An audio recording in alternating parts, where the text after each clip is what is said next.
নমস্কার বন্ধুরা, অবশেষে আমি ক্যান্ডেলটা কমপ্লিট করেছি। তো দেখো, ক্যান্ডেলটা খোলার পর সম্পূর্ণটা সাদা ছিল। যেহেতু গ্লাসটাই করেছি, প্লাস্টিকের গ্লাসে করেছি, তো গ্লাসের পুরোটাই আকার ধারণ করেছে। তো ভাবলাম কিছু কালার দেওয়া যাক, দেখি কীরকম ফোটে। তো সবুজ কালার করতেছি।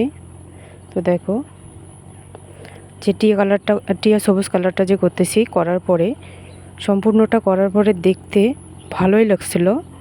তো এর উপর আর একটা কালার করব ভাবছি। তারপরে এর উপর ফুল না করে পরে একটা লাভ দিয়ে দিলাম। এভাবে অনেক কটা লাভ দিয়ে দিচ্ছি। দেওয়ার পরে যে ক্যান্ডেলটার যে সৌন্দর্য দারুণ হয়েছে। এর উপর আমি মোমবাতি গরম করে নিয়ে এসে মোমবাতিটা দিলাম, একটা সলতে দিলাম। দেওয়ার পরে অল্প একটু ওয়েট করেছিলাম, করার পরে জ্বালিয়ে দিয়েছি। দেখো কত সুন্দর লাগছে দেখতে।